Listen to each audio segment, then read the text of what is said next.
This video is going to go over how to add a border or backing to a picture or any words that you're going to be putting on your display board.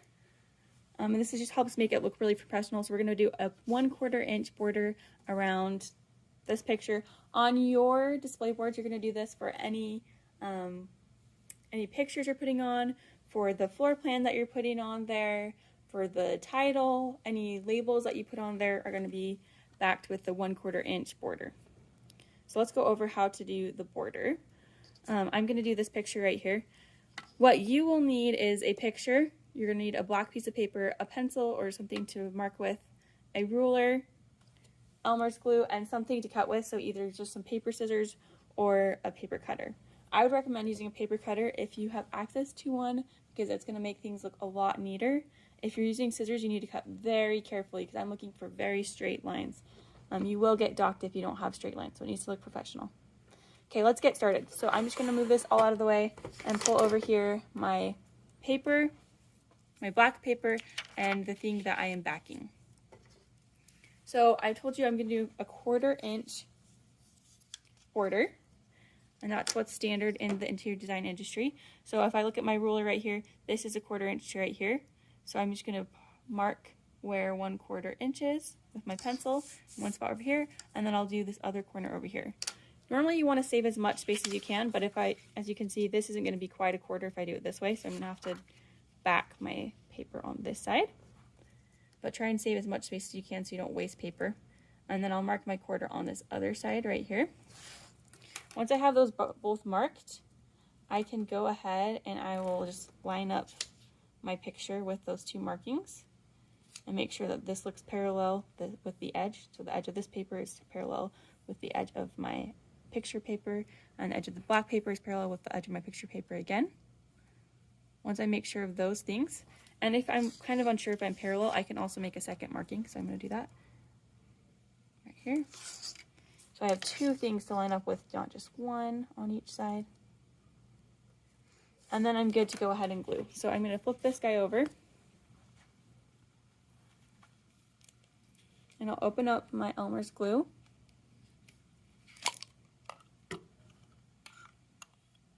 Then I'll take this glue, and I'm going to wipe it off a little bit so there's not like a ton on here. You can also wipe off this stem to keep that glue from dripping.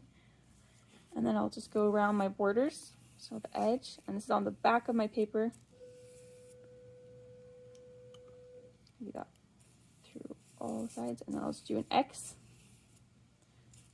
Make sure I got my edges really well. And then before this dries, because it will dry pretty fast, I'm going to flip it over, and I'm going to line up my paper with my two lines on each side.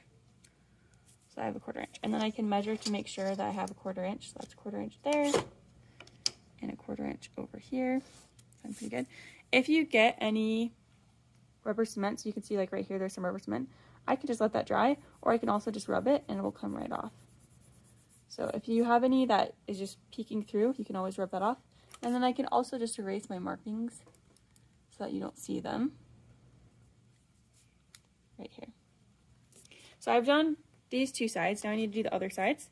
And I'm going to mark 1/4 inch again. Right here. And I'll mark it in two places. I'm going to mark 1/4 inch. Right there. Then I'll mark it on this side as well.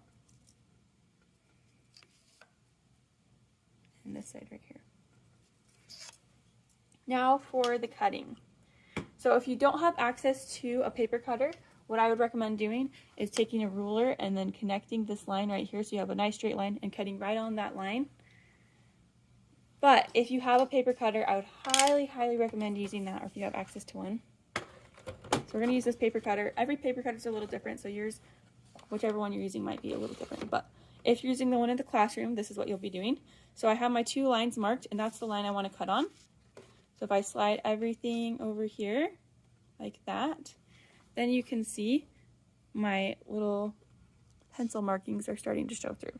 So I'm going to line this clear part up with the pencil markings, because that's where it cuts, is right on this clear part. And once I have those lined up nicely, then I'm going to push down and glide along, and that will just cut that So I have a really clean line at 1/4 inch. Then I'm going to turn it, and as I cut, so I'll slide this again, find my pencil markings, and as I cut, I'm going to push everything up against this bar right here, because that's it's a perpendicular angle, so it's a 90-degree angle with this edge, so I know it will keep it nice and straight. So if I line things up here, I know this edge will be straight as well. So I'm going to pull my paper down to this bar, and then when I see my pencil markings right in line with this clear part right here, you can see pencil markings, now they're in line with the clear part, I'll push down and glide. Be really careful because this can cut you if it comes off, so don't play around with it. But you can see I have a nice 1/4 inch border all the way around. And that's what you're going to use for any pictures you put on, any words, any titles, labels on your interior design board.